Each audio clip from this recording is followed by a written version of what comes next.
Oke teman-teman, kali ini kita akan melakukan penyandaran di kapal besar yang biasa bahasa pelaut menyebutnya kapal gondrong ya teman-teman ya. Nah teman-teman perlu ketahui, untuk penyandaran kapal besar, kapal gondrong seperti ini kita perlu berhati-hati karena tongkang akan bersentuhan dengan bodi kapal langsung ya. Berbeda halnya kita melakukan penyandaran di floating crane ya, karena floating crane pada umumnya dia memiliki safety fender yang tebal ya teman-teman ya.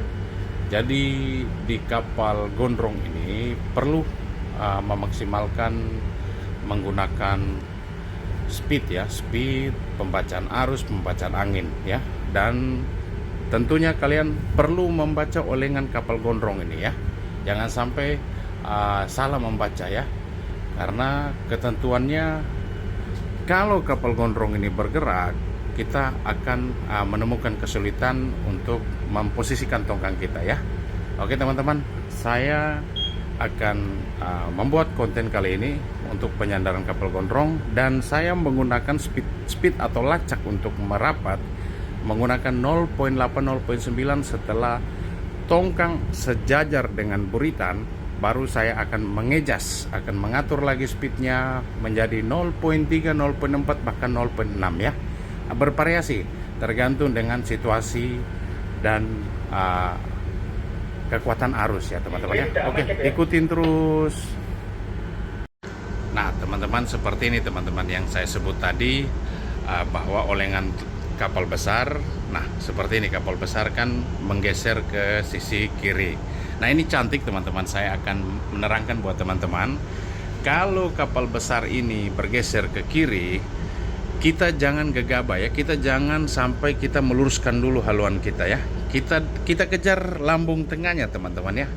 Kita kejar lambung tengahnya, dan pastikan ya haluan tongkang kita sebelum kita merapat, sebelum kita masuk ke posisi yang nyaman, haluan tongkang kita harus sejajar dengan buritan ya.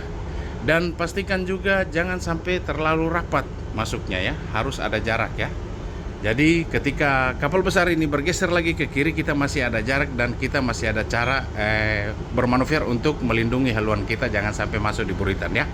Oke, ikuti terus teman-teman, saya akan melakukan manuver menyandarkan di kapal gondrong ya. Ini posisi saya mengatur lacak ya. Nah kalau sudah posisi seperti ini teman-teman, ini posisi cantik, akan tetapi kita harus memperhatikan ya speed ya. Saya gunakan 0.8 ya teman-teman ya. Begitu nanti sudah passing buritan kapal besar, nanti speednya akan saya kurangi teman-teman ya. Saya akan gunakan 0.5 dan 0.6 bahkan 0.4 teman-teman ya, sampai dia sejajar. Nah begitu kita untuk merapatkan lagi, kita kurangi lagi sampai 0.3 ya teman-teman ya. Baru kita rapatkan dia ke kapal besar agar tidak ada gesekan, tidak ada benturan. Oke, ikuti terus teman-teman ya, sampai dia menempel akan saya jelaskan buat teman-teman ya. Semoga bermanfaat ya. Oke teman-teman, nah sekarang kita sudah passing buritan kapal besar ya. Kalau sudah passing buritan kapal besar, jadi kita perlu memperhatikan jarak antara kapal kita dengan kapal besar ya, supaya tongkang ini berjalan lurus ya. Jangan sampai kita terlalu juga masuk ke dalam teman-teman ya.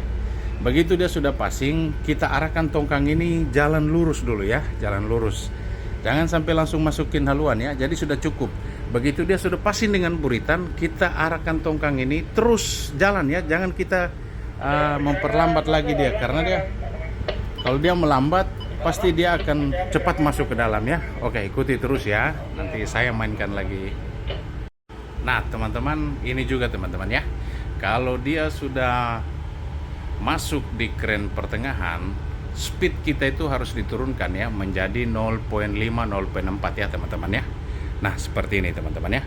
Nanti ketika dia sudah mau sejajar, turunkan lagi speed menjadi 0.3 supaya dia merapat cantik ya. Oke teman-teman, ikuti terus. Nah teman-teman, seperti ini teman-teman ya. Jadi dia tidak perlu dia gerasa-gerusu kita nempel ke kapal besar itu ya. Jadi seperti ini.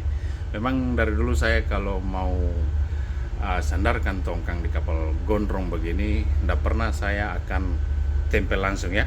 Saya maksimalkan dia sejajar, lacaknya pas, posisinya seperti ini. Karena apa? Karena saya selalu minta ke foreman dilebihkan sedikit. Ketika spring itu dikonek, begitu dia ditarik mundur sama tulus atau ndak hanyut dia mundur, nah dia akan masuk sendiri karena spring ini yang akan membantu dia menempelkan ya teman-teman ya. Jadi tidak jelek sandarnya itu loh ya, cantik toh. Begitu teman-teman ya kira-kira ya. Jadi perlu diperhatikan ya. Di copy cap pan biar sudah netral. Nah teman-teman ya, jadi jangan sampai kita gerasa-gerusu. Ini sudah jarak aman teman-teman ya, jarak aman. Begitu dia minta dimasukin ke dalam, kita tinggal tarik sedikit sekali aja sentakan, dia langsung masuk ya teman-teman ya. Jadi tidak ada benturan di tongkang, tidak ada juga di benturan di kapal besar ya teman-teman ya. Nah seperti ini, cantik ya.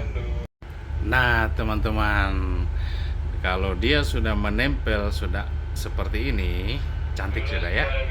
Kalau kita tidak ada asis, otomatis kita sudah melambung dan kita akan main di tengah tongkang. Nah karena ini ada asis paling enak teman-teman ya, sudah connect. Jadi asis Bapak Tulusnya tidak bekerja maksimal menarik tongkang ya. Kita pakai lacak yang paling cantik ya. Begitu sudah merapat, kita gunakan lacak itu 0.4 ya. Dari 0.8, 0.9, 0.4. Nah kita mainkan lagi ya. Nah teman-teman, saya sudah mundur teman-teman, melambung ya. Karena kalau kita melambung ini teman-teman, tidak perlu menghindar kalau cuacanya tenang ya. Jangan, kalau ombak, arus angin, kita harus menghindar. Di copy continue mundur aman. Cantik sudah. Nah, jadi kalau kita nyandar di kapal gondrong, tidak perlu kita gerasa gerusu ya. Ada juga panik karena langsung bersentuhan dengan kapal besarnya. Nah seperti ini teman-teman, sudah nempel dan sudah aman ya. Kita lanjut lagi. Kita tetap bermanuver ya teman-teman ya. Karena kita mau mengarahkan tongkang ini ke sisi kapal kita ya. Kapal ini, buritan kapal ini ke sisi tongkang kita ya teman-teman ya. Nah seperti ini teman-teman. Nah itu dia teman-teman ya. Karena dia supaya dia kru tidak capek ya. Nah tali kan ketinggalan di depan teman-teman ya. Jadi tidak capek kru itu mau jaga tali itu. Nah teman-teman, coba lihat teman-teman ya. Wah, jadi dia rapi dia teman-teman, masuknya itu rapi, tidak gerasa gerusu teman-teman, jaga tali, buritannya masuk. Di copy lagi kalau sudah di samping kita mainkan.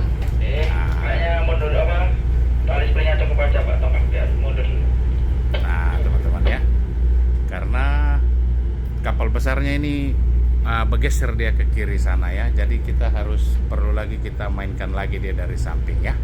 Pokoknya kalau intinya kita bekerja, intinya itu cari amannya ya, cari amannya, cari ketenangan kerjanya.